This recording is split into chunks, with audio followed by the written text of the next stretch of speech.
already know, man. It's Deion Dawkins, and you listening to the Real Deal Sports Show on the Beat 105.5.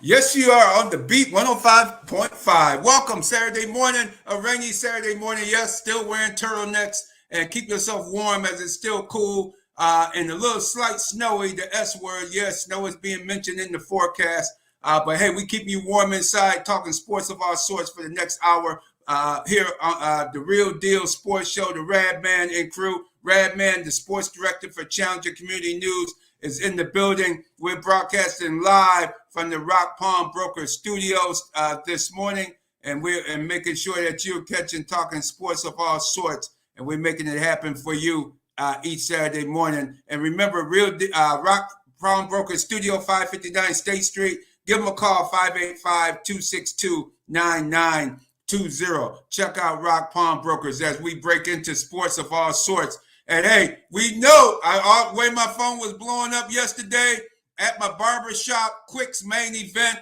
Brother Quick was said, first thing he asked me as I got in the chair, he said, I got to get this hair right for you, Rad, man. I said, well, definitely, you always do. He said, no, because I know you're going to OJ's funeral. I said, OJ's funeral? OJ who? Man, wait a minute.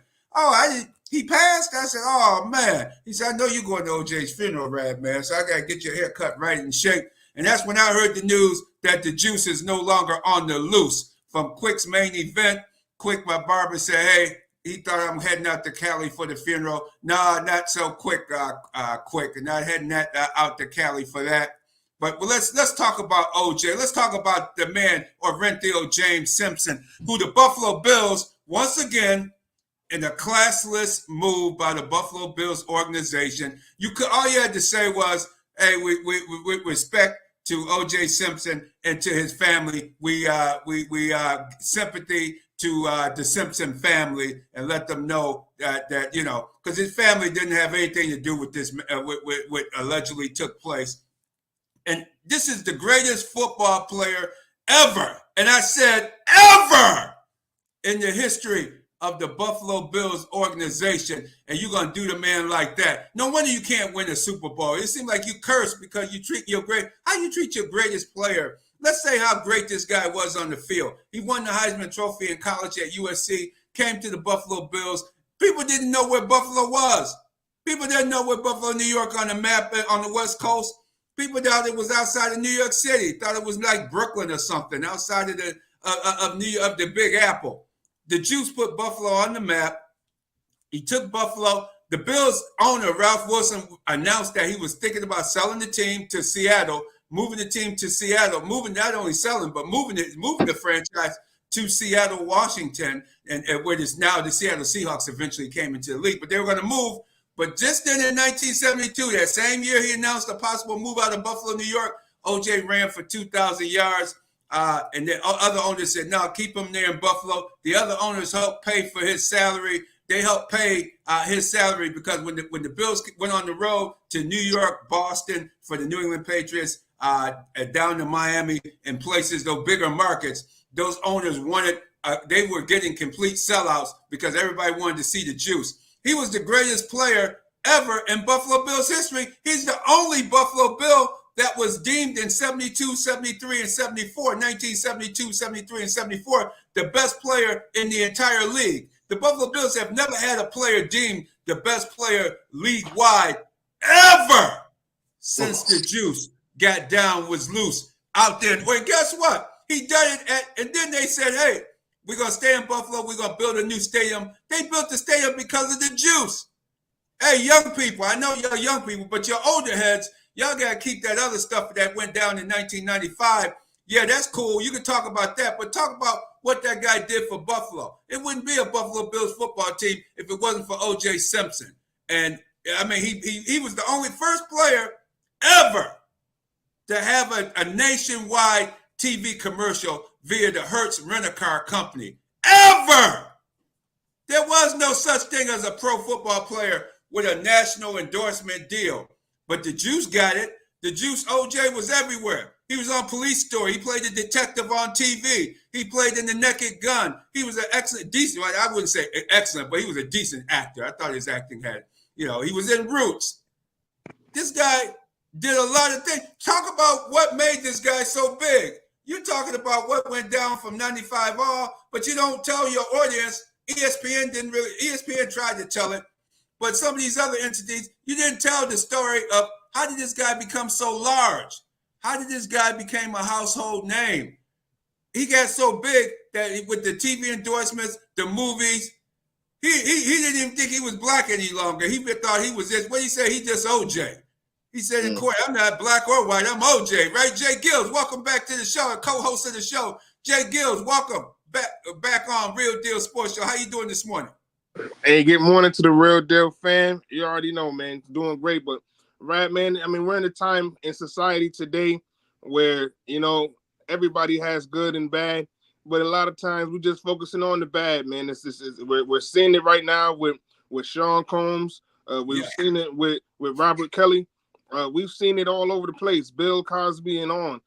You know, when you got something so high profile, when you're talking about the 1993, the case in which we all know with O.J. Simpson, you know, right, man, it's not like people are neglecting the great things that he done, but when you talk about what he did for Buffalo, I think, and especially in our community, what did he do for black people? As you said, absolutely nothing. Exactly. Nothing. You know, he hung out on Hurdle Avenue. I remember him coming past a club we used to work out called Rude Boys on Hurdle Avenue back in the day. And we said, what's going on down the street, man?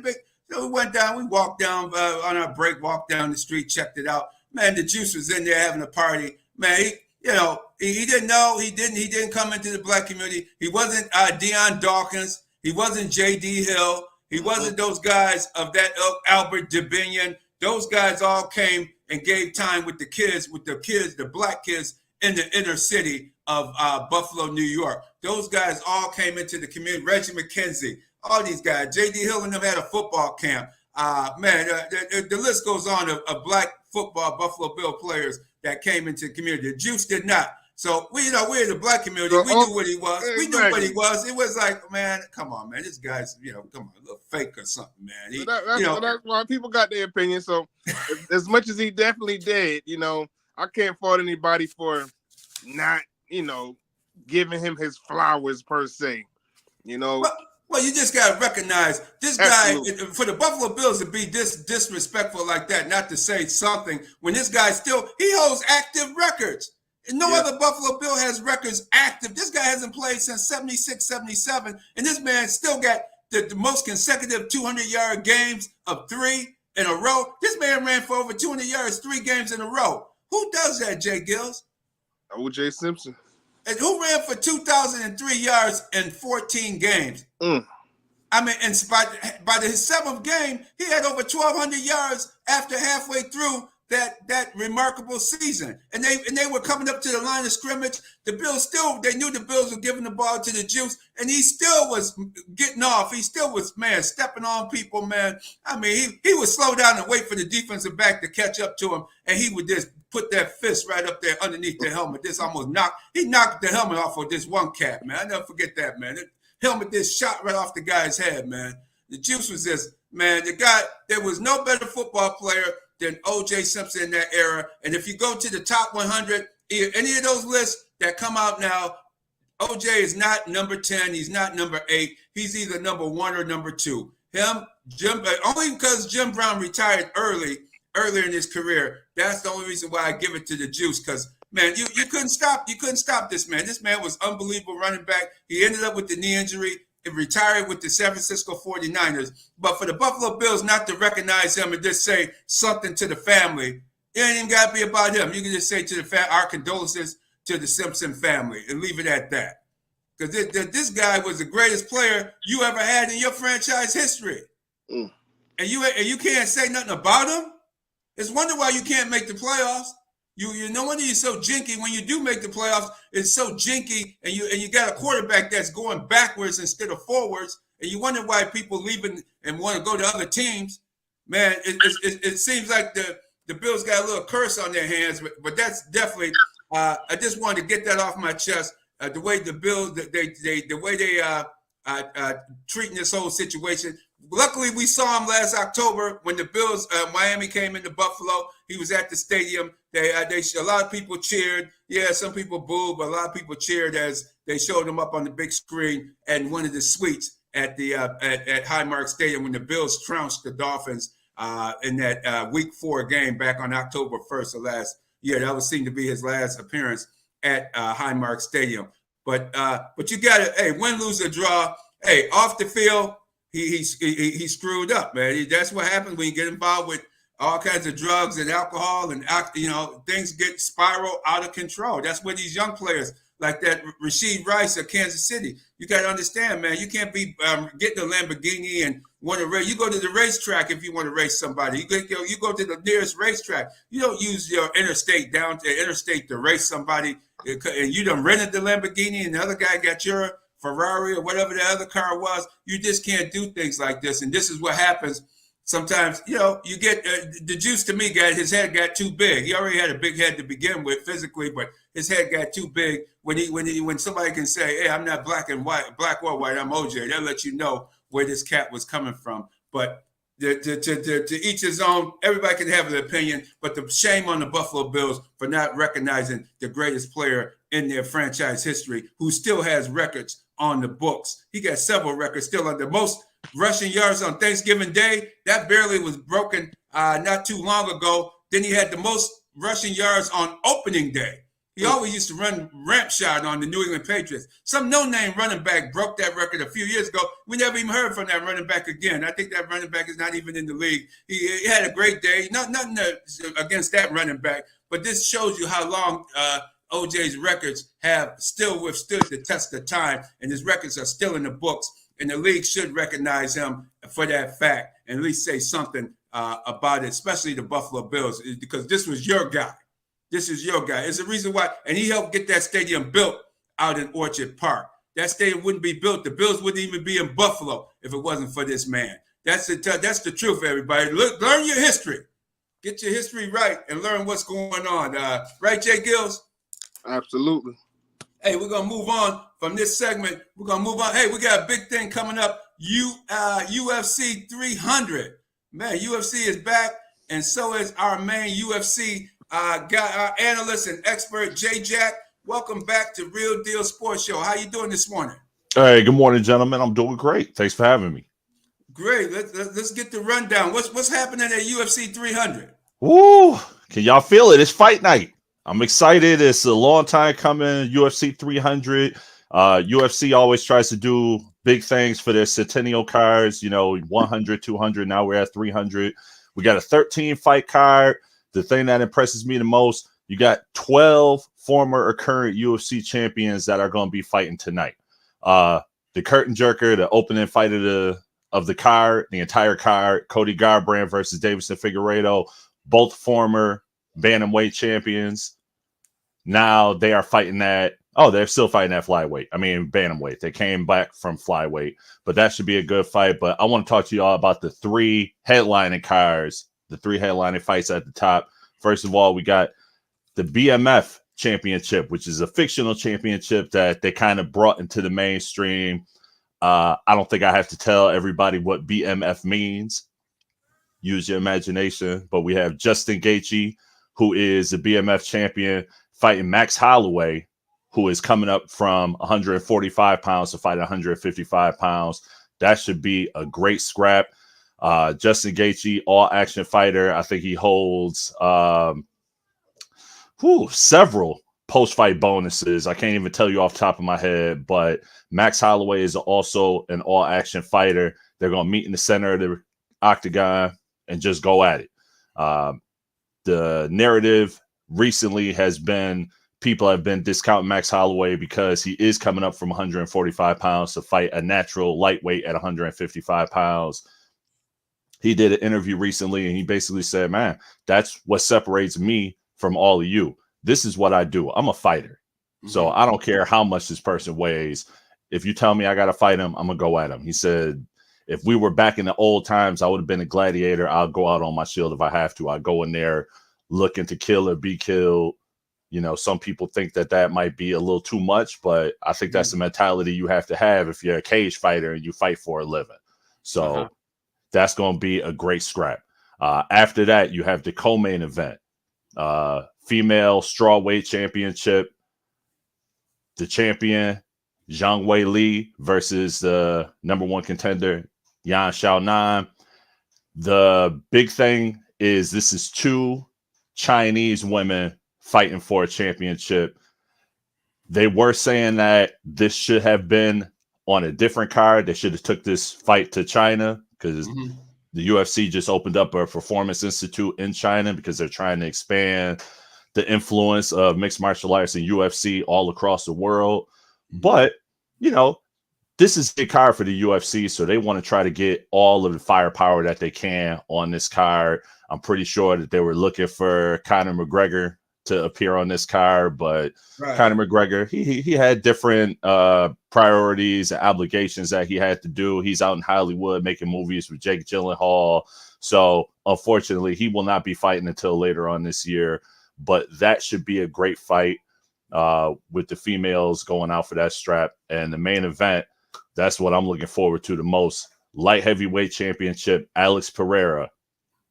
He is going to be taking on the former champion, Jamal Hill, who is coming back from a torn Achilles. He tore his Achilles 9 months ago. Wow. And he's already back, ready to go. Ready to reclaim the championship he never lost. He was the champion when he got injured. He was awaiting the announcement for a fight. He was out there playing basketball, pickup game of basketball with his friends. Unfortunately, tore his Achilles. And now he's coming back for his title. That's going to be a straight stand-up affair. Alex Pereira, 2-division champion. He was a former champion at 185 pounds. He lost his belt to Israel Adesanya. He decided, okay, you know, I've been cutting all this weight. It might be affecting me. So let me move up to a more natural weight class, which is 205 pounds. He had a couple fights where he proved himself and he fought for the belt, won it back in Madison Square Garden. And now he's going to defend it against Jamal Hill. I think it's going to be an all-action affair. Wow. Okay. You think that's going to be all action? It's going to be straight action in that encounter? Well, Alex Pereira, former 2-division Glory kickboxing champion as well. So that's his game. He likes to go in there and use his striking at range to dictate the terms of the fight. More often than not, he's knocking people out. Jamal Hill, his nickname is Sweet Dreams. So that should tell you what his game plan is every time out. He goes out there and he tries to put the leather on your face and put you to sleep and let you have a sweet dream. So I believe that they're, once again, just like Holloway and Gaethje, they're going to come to the middle of the cage and they're going to slug it out. It's going to be a great fight. Sounds like it. And then the next one, then the main event? Yeah, that is the main event. Alex Pereira and Jamal Hill. That is going to be the centerpiece of this 13-fight card. Light heavyweight championship. Do you think that this is the best UFC card that there ever was? Do you think that this is, where would you rank this? Oh, it's tough to say that, J-GILLZ. The critique against the UFC regarding this card is they were trying to load up this card. But if you look back at the cards leading up to this card, UFC 299, UFC 298, UFC 297, they had a lot of their more popular champions on the cards that were leading up to this. So the UFC, they run so many fight cards a year. I'm sure you guys could open up your ESPN Plus app or even look at ESPN. They're having fights every Saturday, you know, so some of the cards are lackluster. Some of them are blockbusters. They were trying to do what they could to load this card up. Like I said before, they're looking for Conor McGregor. Anytime you have Conor McGregor on the card, it's going to be, you know, big news. I'm sure. Right. They're looking for somebody like John Jones, but unfortunately, John Jones is on the shelf. He's recovering from a shoulder injury or a pec injury. And this card, in comparison to UFC 100, UFC 200, is strong, but it doesn't have the big star power. It doesn't have anybody on the card that makes you go, wow, man, I got to check this out. This card is not so much for the casual fan as it is for people who follow the sport closely and know who they're watching in all of these fights. Wow. Absolutely. And that's not, I just kind of want to shift it over just a little bit. We're coming off a historical WrestleMania 40. As you know, the UFC and the WWE merger under TKO and Endeavor. What's your thoughts on the star power in which maybe that the UFC could have went and got a guy like a Jake Paul or a Logan Paul from the WWE? Do you think there's going to be any mixing of athletes in that way? I hope not. I hope not. I like the whole idea of the TKO group having this conglomerate of sports and sports entertainment. What I have seen, because I'm a fan of both. I like watching UFC, and I know people might clown me. They're like, "Oh, you watch WWE? You like the fake stuff?" I said, those are high-level athletes. Too. Right? They do what they do. It's not. I can't say it's fake. The word I like to use about WWE is scripted, because you can't fake the bumps and things that they take in the ring. You have to know what you're doing to go in there and come out unscathed. But I believe what they're doing is great. They want to keep a clear delineation. Like, they might have UFC stars be in the crowd, just to get their name out there. But as far as a UFC fighter coming over and inserting themselves in a storyline or something like that in WWE, I hope that never happens, because then you're blurring the lines and you got people might think that UFC is scripted. And I don't want anything like that to happen. I want them to keep that separation clearly there. What I have seen happening is, I think they're taking bits and pieces of the presentation of each particular company and they're blending it together. So WrestleMania 40 just happened. The WrestleMania 40 kickoff in February, where you had The Rock and Roman Reigns and Cody Rhodes and Seth Rollins, it looked very much like a UFC kind of press conference. They did it in Vegas at the T-Mobile Arena. And I think that WWE took that element of UFC and their presentation and brought it over into the WWE to make it a little more palatable for this new generation. Yeah, and J-Jack, myself and J-GILLZ, we were broadcasting live a few doors down at the Mandalay Bay Casino, Convention Center and Casino. And it was amazing when we finished our shows and the amount of people that went over. I actually thought it was live matches going on. There was so many people lined up going into the T-Mobile Arena just for like a press conference. Mm-hmm. And to see all of those legendary wrestlers all in one place at the same time. I mean, that place was packed, because a lot of people were leaving from our Radio Row to go over to the T-Mobile Arena for that press. I remember that on that Thursday. Right. And the traffic was backed up and everything. We had to get to another event and on that Thursday afternoon, and it was packed. So just for a press conference, I mean, I think they were selling it might have been $5 tickets or something. But man, people really came out for that, and it just showed you the power of the sports. And with the history and the WrestleMania 40 and all of that, who was would you say was your favorite wrestler of all time? That's tough to say. I've been watching wrestling for a long time. I remember there was a point in time where, Radman, you put me on to the Crockett promotions and things like that. I remember you lent me that video of the Best of Starrcade, and I remember seeing all those great matches. But when I was really getting into it, especially the Attitude Era for WWE, the Monday Night Wars and WCW, watching that stuff when I was in high school, a lot of great performers were out there. Of course, I'm big fan of Ric Flair, big fan of Sting, The Undertaker, Stone Cold Steve Austin, The Rock. Bret Hart was my favorite wrestler for a long time. But when I'm really looking at it right now, I would have to say it was Stone Cold Steve Austin. Stone Cold Steve Austin. Coming up in high school, I'm in my rebellious phase. And Lord knows I would never, come at an authority figure like how Stone Cold did it's Vince McMahon. But, looking at him doing it, it's just like, whoo, that's something that I would like to do. I like how he moves. I like how everything came out. His presentation was great. He was just that dude. But I will say, with everything The Rock has done recently, this is Rock at 51, 52 years old. Yeah. The Rock had to show people Rock still got it. Rock still got it. So I'm curious to see how that story plays out with the whole Rock and Roman Reigns and the bloodline and Cody Rhodes. I just woke up this morning and I was looking at what was happening last night on social media. I guess there's a new chapter that's getting ready to unfold. And I know people are looking, it's like, oh, you know, this dork is talking about WWE on the Real Deal Sports Show. But I'm telling you, if you guys, you know, suspend your disbelief for a second and just watch WWE for the entertainment value, I'm pretty sure you will not be disappointed. I'm telling you. Sports entertainment. J-GILLZ, who's your pick?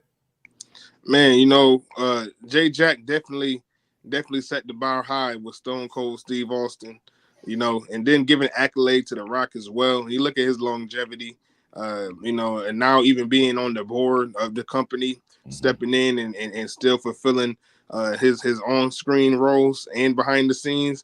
You have to give him credit. And another guy who did that so effortlessly, who I want to give credit to, is Triple H. You know, definitely one of the best in the business, dating all the way back to the 90s and before. I know when he was Hunter Hearst Helmsley.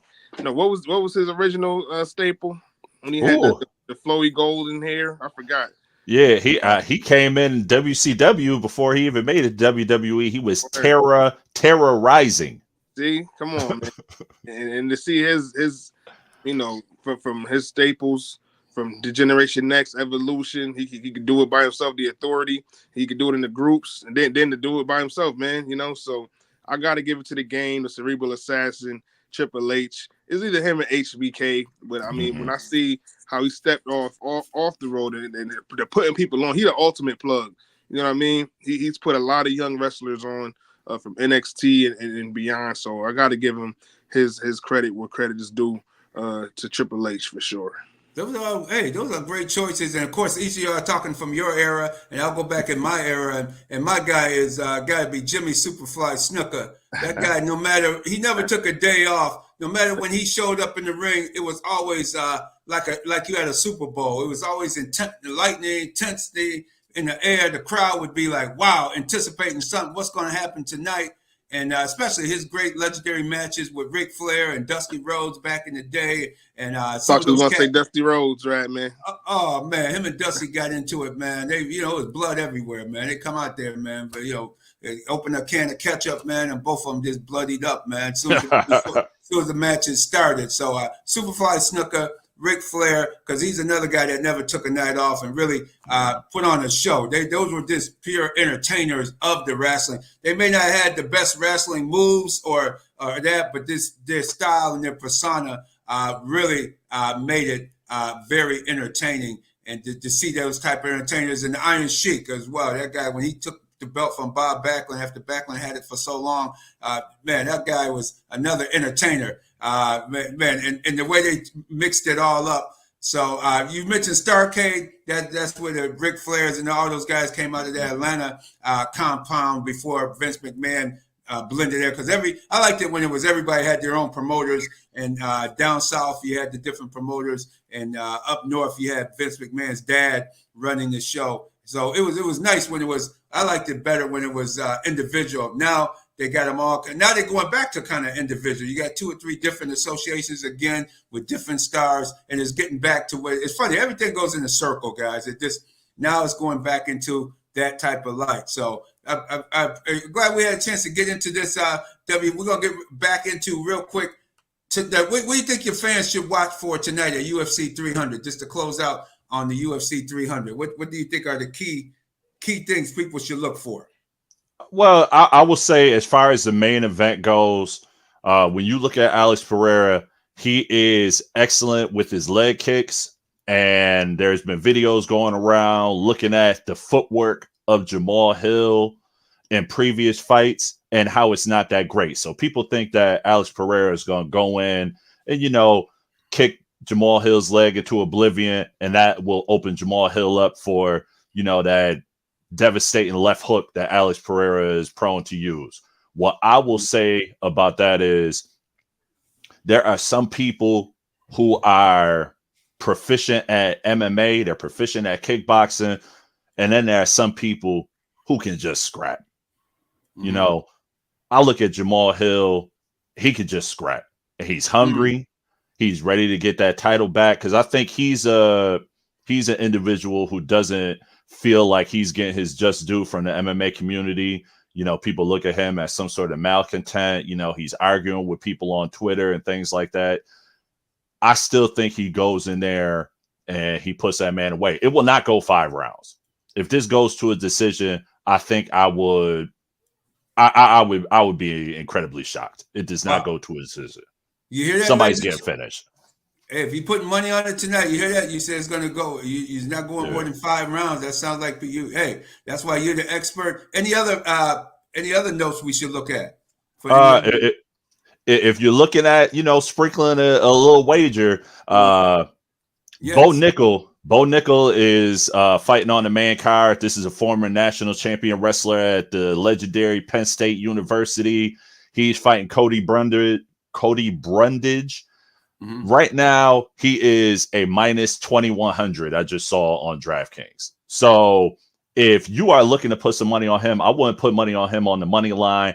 I would look at him another sort of prop bet in terms of how he's going to finish the fight. With him being a wrestler, he is going to take the fight to the ground, but he is proficient at his ground and pound and his submissions. So if you're looking at placing money on somebody like Bo Nickel, do not go money line. It's like, I don't think the juice is worth the squeeze. But if you look at what the odds are on him getting a win by submission, him getting a win by TKO or KO, I would roll with that.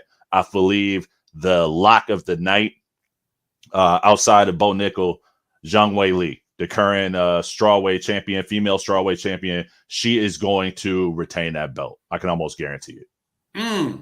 Wow. There you have it, everybody out in radio land. If you've got prop bets or you want to bet on tonight's UFC 300, you're hearing it from the expert giving you some ideas. He's not telling you who to go with, but he's just giving you his expert analysis of what's going to take place. And J Jack, how can people follow you and keep up with your expert analysis of UFC? Oh, you could follow me on Twitter. I don't know. I refuse to call it X. It's still Twitter to me. I'm at Jason A. Jack on Twitter.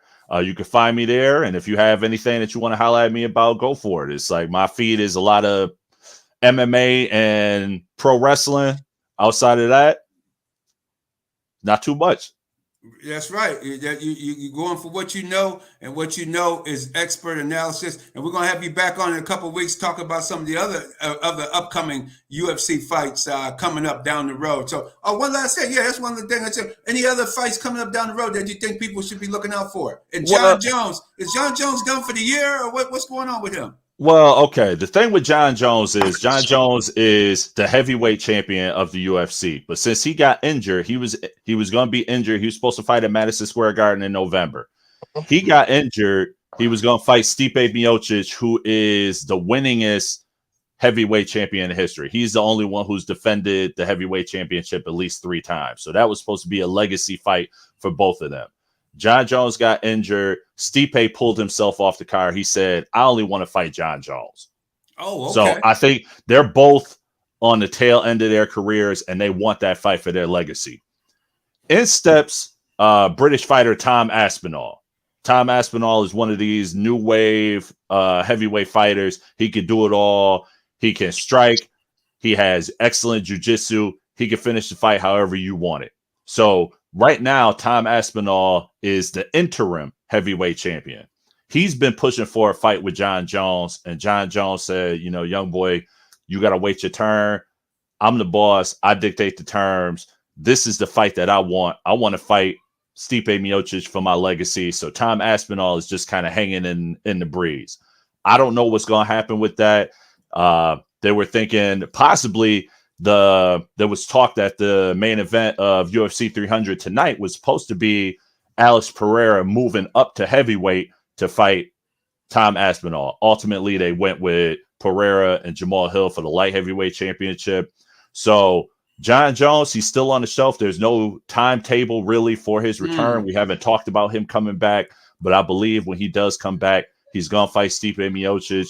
And personally, I believe that John Jones, he will not fight any of this next generation, because if you look at John Jones was the youngest UFC champion in history. I believe this was 2011 when he was 23 years old. He won the light heavyweight championship, defeating Shogun Rua at the Prudential Center in New Jersey. And he's just gone through a murderer's row of light heavyweight legends when he first got his title. And then he kind of eliminated the next wave of championship fighters like Daniel Cormier, who he had a famous rivalry with. Oh, yeah.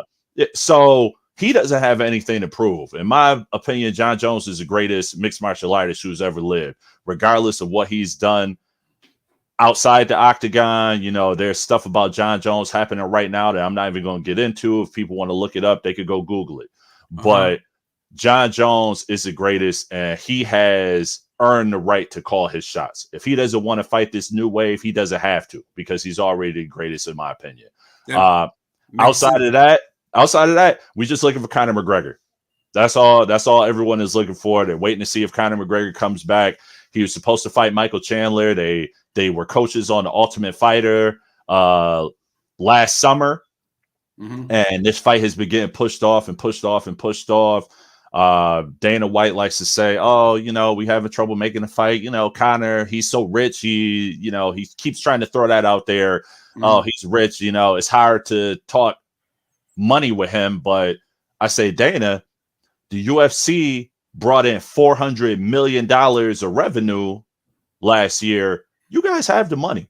If you want to pay Conor McGregor, you know, Tyson Fury, Deontay Wilder, Anthony Joshua money, you can do that.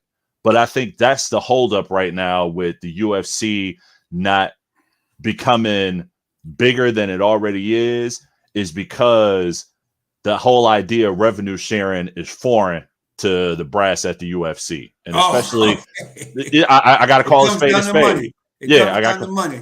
Right. So when you look at all these other professional sports leagues, you know, revenue sharing is closer to a 50-50 split. You know, the UFC, they have, you know, possibly, you know, 700-800 fighters on their roster, and the revenue sharing is closer to 20%. Oh, wow. Yeah. Wow. That's very, that's great for them, but great for the Dana White and his crew. But yeah, that's not what's going down in most other sports. And hey, thank you for bringing this up. J-Jack, thank you. Have a great day. And we look forward to having you back on real soon with your expert analysis and taking us behind the curtain of what's UFC. Because most people probably didn't know Dana White's bringing in over 80% of the revenue and 20% to those fighters. Man, it's almost like the NFL there, where they do it where only if the main guys get paid and the lesser guys are getting much lesser payouts on their fights as well. So, hey, you take care. You have yourself a great day. Hey, gentlemen, glad to be a part of this. Right, man, hit me up when you need me. I'll be there. Send out the bat signal. We'll do it. Thank you for reminding me about giving you that star. You never gave it back either, man. That Starcade, man. I remember that. I wonder whatever happened to that, man. I remember that dual set. Hey, man. Nah, somebody got it in the house. Don't try to put me on blast like that. You know you got that back. Y'all have a good one. Have a great day. Much love, J-Jack. All right. And the next segment of the show is brought to you by Challenger Community News, Western New York's largest weekly African-American newspaper, thechallengernews.com. Or if you feel you want to advertise, call 585-766-3590 to advertise. If you need articles, send them to editor at thechallengernews.com. Editor at thechallengernews, NEWS as in Sam.com. Send in your articles. Great articles this week, including, I must blow my own horn, the Rad Man, talking about the Bills, big divorce between Josh Allen, the Buffalo Bills, Josh Allen and Stephon Diggs got a divorce earlier in the week, last week. You talk about that in this week's Challenger. We got a lot. Pat Freeman's mom, Lifetime Achievement Celebration for Allie H. Freeman is in there. Next Saturday night, the Mighty Oba's mom, who turned 90 years old recently, will be celebrated with a big event at Upstate College. Looking forward. Yours truly will be there for the fine event. And check out the Challenger. There's always a lot of history and news you can use in there. The Old Settler play coming up, 29th Rochester Summer Soul Music Festival lineup announced. And also health and fitness, keeping yourself healthy. Always check out the Health Matters section. Healing community, ancient Egyptian African medicine they're talking about this weekend there. A lot of good news. The paper is full of information week in and week out. TheChallengerNews.com. Check us out each week. And also, if you need insurance, auto insurance, or any type, check out our favorite award-winning Miriam Rivera Insurance Agency, Auto, Home, Health, and Life Insurance, 1038 Lyle Avenue or 511 Bean Road, Suite B. Give a friend of the show a call, 585-360-0094. If she saved me and my family a hell of a lot of money, I guarantee you, Rochesterians and people out there in radio land, she'll save you and your family some money on auto, home, health, and life insurance. Don't you want to go to an agent that has won many awards for her selling and quality of service to her clients? Not only Farmers Insurance, Progressive, she has many other insurances that she could work to fit whatever your needs and your budgetary requirements may be. So give Marion Rivera a call, 360-0094, as soon as possible to help you save you and your family some money. J-GILLZ back. We gotta get J-GILLZ. We gotta get into this. The WNBA draft is this coming Monday, the 15th. This coming Monday evening, Rochester's own Deja Fair. She announced that she's going into the draft. She should be a top 10 pick. What's your take on it, J-GILLZ? Man, this is gonna be. I'm not gonna lie, Rad, man. This is gonna be the first time that J-GILLZ has tuned in to a WNBA draft, and I have never been more excited. Just the crew of women who are eligible to get drafted this year. I mean, this is one of the historic classes to enter into the WNBA, honestly. When you look at at the bottom, I know it's only 12 picks in the first round. It's only 12 teams. But, I mean, these are 12 superstars, if you ask me. Starting at the top with Caitlin Clark, projected to go number one, obviously the all-time record holder in points for Division I basketball, both men's and women's basketball. We have to give her credit. But then even when you look down on the list, you got the big Brazilian Camila Cardoso, just won a national championship, just won a natty with Dawn Staley and them. Cameron Brink, another champion in her freshman year out of Stanford. You know, she's projected to be top 2. She's a beast, 6'4", she's long, athletic.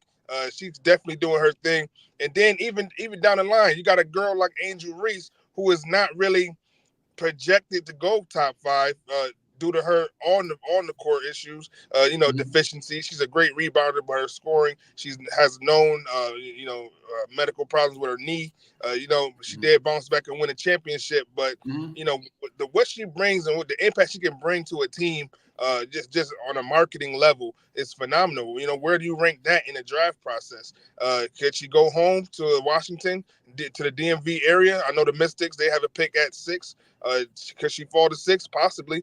And it's just, the list goes on how many great talents. We didn't even get to Deja Fair, who's also a guard who's just, with her scoring ability, her defense, a little undersized at 5'5", but I mean, she's on the list when you talk about all-time scoring in women's basketball and in Division I. So it's going to be a historic time. And then the season starts, just a month after that? Yeah. Yeah, and did you notice J-GILLZ in the All-Star game where they had the senior, I shouldn't say senior, but the All-Star game for the women's college basketball players a week ago?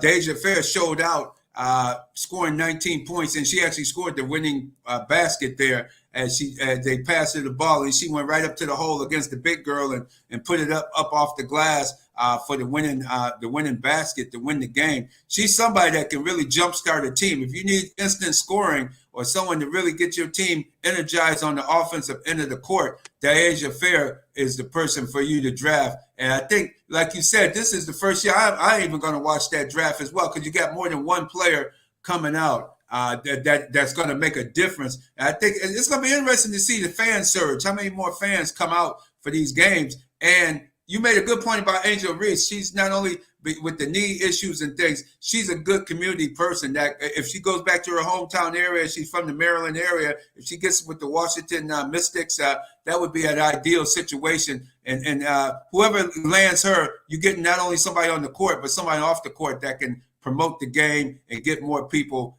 into your arena. And that's what these owners are looking for. They're not only looking for on the court, but off the court. And you got about 10 girls, 10 young ladies that gonna move the needle for each of those 10 out of the 12 teams in this league, J-GILLZ. So yeah, Monday night, tune in, check your local listings to find out where that's gonna be. Tune in for the WNBA draft and see. And then next thing you know, we got the NFL draft coming. Absolutely, but right, man.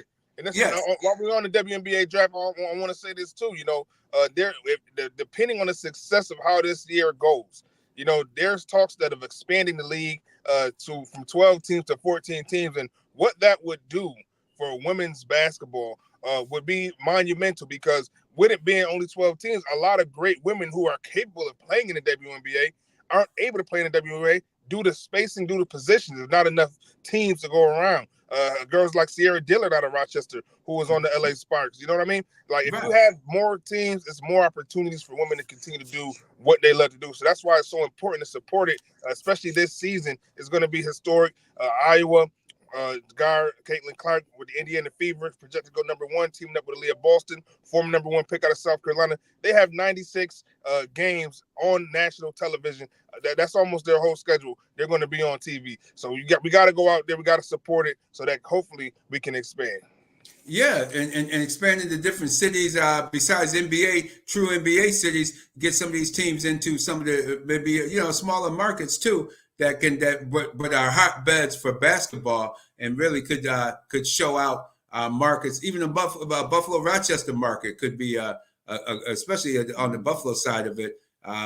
Could really work. And of course, they're probably looking to Canada too, probably Toronto or something of that nature. But yes, and the WNBA is continuing to grow, and you're seeing the quality of talent come out of the WNBA. And you're seeing so many more players, so that's going to help. You're getting more quality players, and that's going to help improve the game. And also, as you said, expansion down the road for them as well. So definitely. And before we get moving to NFL draft, we had the Russell Wilson. What was some of the Russell Wilson had a few comments saying he's one of the quarterbacks that led the way for the resurgence of the black quarterbacks in today's NFL. What's your take on that, J-GILLZ? I get what he's saying. He's definitely not. I'm not going to discredit him. That's the man I'm going to give flowers to. That's what I'm definitely going to give him his credit. Back-to-back Super Bowl champion, third-round pick, got it out the mud. He's not Doug Williams, you know what I mean? He's not Michael Vick. It's not like he started this thing, but he's definitely on the list of players who, as we recently have seen over the last maybe five years or so, where, you're getting about 10 different black quarterbacks starting in the league. I would have to give him his credit in regards to that, for sure. You're the more historian on the matter. What's your opinions, right, man? Yeah, I think he was at maybe a catalyst of winning, and plus that Seattle team won a Super Bowl. So I agree with a lot he had to say. He was a catalyst to restart it of the black quarterback playing and the type of playing, rolling out of the pocket.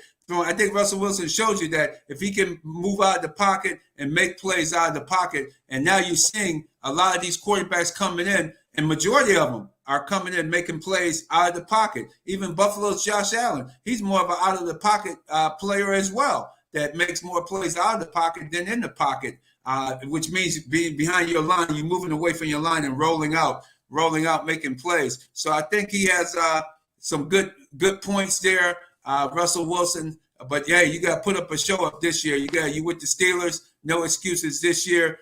You're working with a good offense coordinator, a team, a good head coach, good defensive minded team. Let's see what, and that's what he won with Seattle. Kind of a good defensive team that helped propel the Seattle Seahawks to those 2 Super Bowl opportunities, winning one and just letting the head coach blow the second one, because we know he didn't give the ball to Marshawn Lynch. They should have won 2 Super Bowls for sure. But yeah, I think his comments are valid.